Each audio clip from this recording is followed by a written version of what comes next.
দুইটি জমির দৈর্ঘ্য এবং প্রস্থের অনুপাত যথাক্রমে 3:4 এবং 2:3 হলে তাদের ক্ষেত্রফলের অনুপাত কত?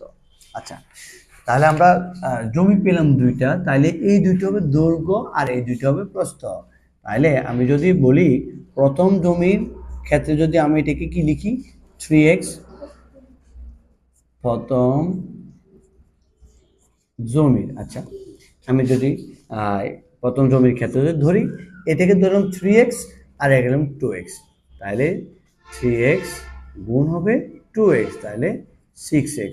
আচ্ছা, যদি আমি দ্বিতীয় জমির ক্ষেত্রফল বের করি তাহলে কি হবে, 4 এবং 3, তাহলে 4x ইন্টু 3x, তাহলে কত, 3 × 12x। তাহলে আমি শুধু প্রশ্ন মধ্যে যদি লিখি, একটা জমি হচ্ছে 6x, অপর জমি হচ্ছে 12x। দুই পাশ থেকে আমরা এক দুটাকে ভাগ করে দিব, থাকলো 6:12। এরপরে 6 দিয়ে যদি ভাগ করি 1:2, তাহলে আমরা দুইটা জমির ক্ষেত্রফলের অনুপাত পাবো 1:2।